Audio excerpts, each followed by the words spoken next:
السلام عليكم ورحمة الله تعالى وبركاته، والصلاة والسلام على أشرف المرسلين. نتمنى البنات تكونوا بخير وعلى خير وانتم كتشاهدوا لا فيديو ديالي.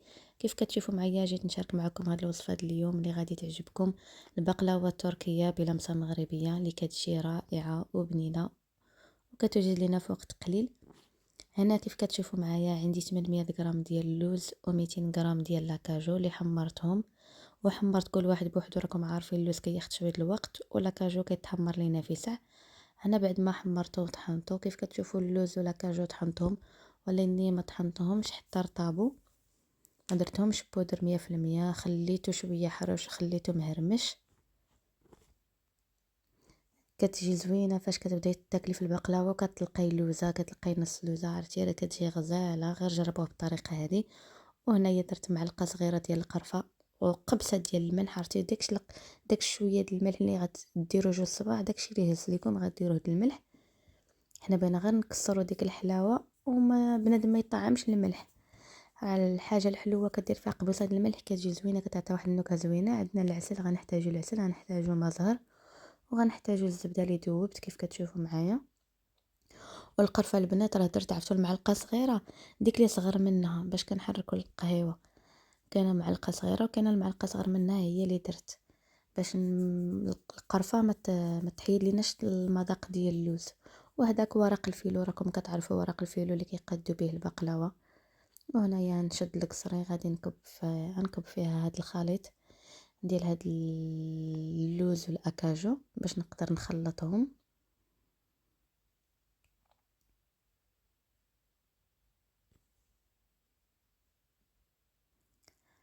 هنا غادي نضيف باقي المكونات، غادي نضيف العسل، غادي نضيف ما زهر. وحتى ما زهر البنات راه غنحاولوا نديرو غير شويه باش ما يطعمش لينا. هنا كيف كتشوفوا معايا، كتشوفوا الفاكهه، كتشوفوا كتبان لكم مرات باقا لوزه. اللوز راه طحنته، اني حاولت كيف قلت لكم ما نطحنوش بزاف، نخليه شويه. هنايا هذا عندي العسل الحور، هما كيقولوا العسل الحور، حنايا راه بصراحه راه تقولوا عسل الحور، عسل الحور ديال فرنسا. ايوا درت 2 معالق.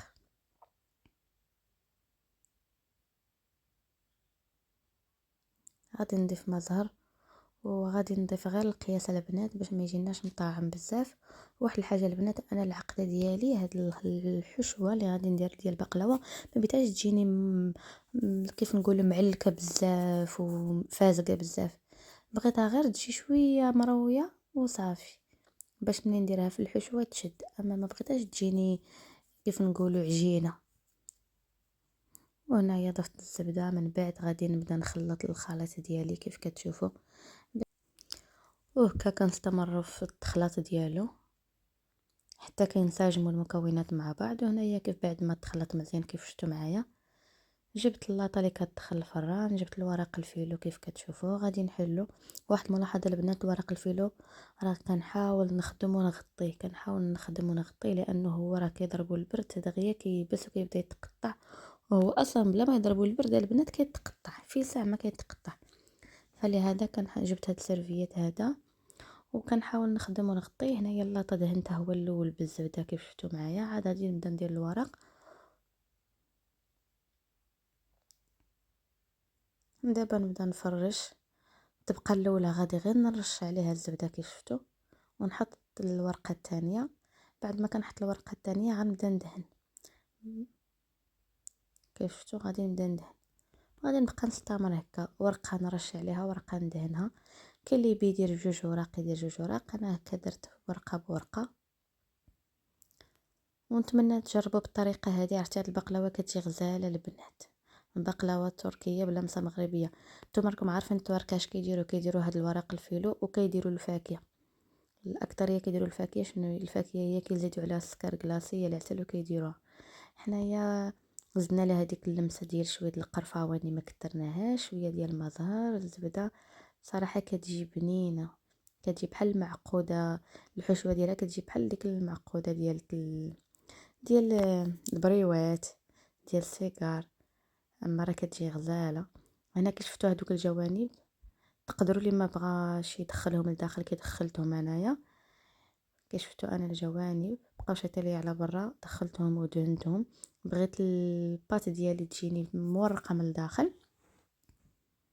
هنايا بعد ما درت الورقه هاني ضفت الحشوه وكنسرح فيها، وغادي نضيف باقي الحشوه.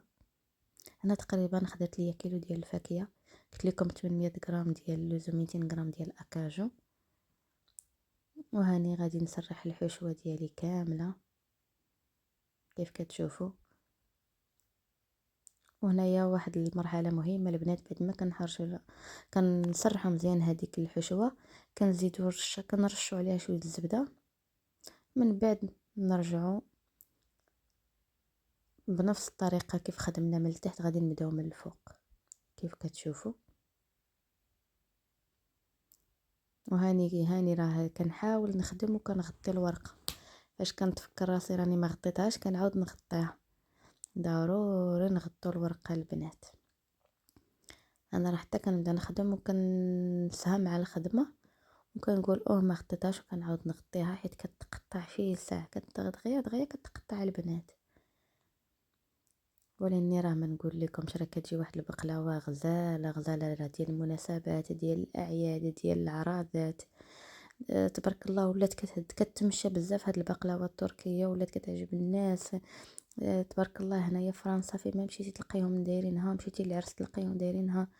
بصراحه راه ما شاء الله ولات كتمشى بزاف. وهاد ورق الفيلو حتى هو سهل علينا الخدمه، بلا ما ديري العجينه ديال البقلاوه لا والو، سهل علينا الخدمه. اللي تشهيتي ديريها به هو اللي ينفعنا في الحقيقه البنات. هنايا كنديروا به، نديروا به السيجار، نديروا به البقلاوه، نديروا به البسطيله. بصراحه سهل علينا الخدمه. وهنا كي شفتوا معايا استمريت على نفس الحال، كنرش في الاول وكندهن في الثاني. وهنايا بقينا كنديروا نفس الطريقه حتى كملنا الورق اللي عندنا. وكيف شفتوا في الفوق ما بقيتش نرجع الجناب للداخل، قلت باش يجيني الوجه ديال البقلاوه يجيني مسرح، ما تجينيش جهه هابطه وجهه طالعه كيف كتشوفوا.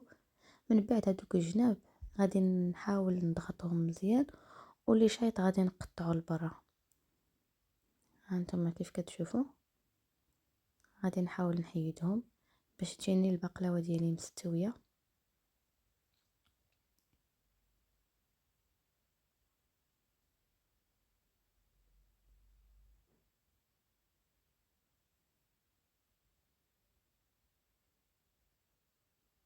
وهنايا بدينا كنقطعوا فيها.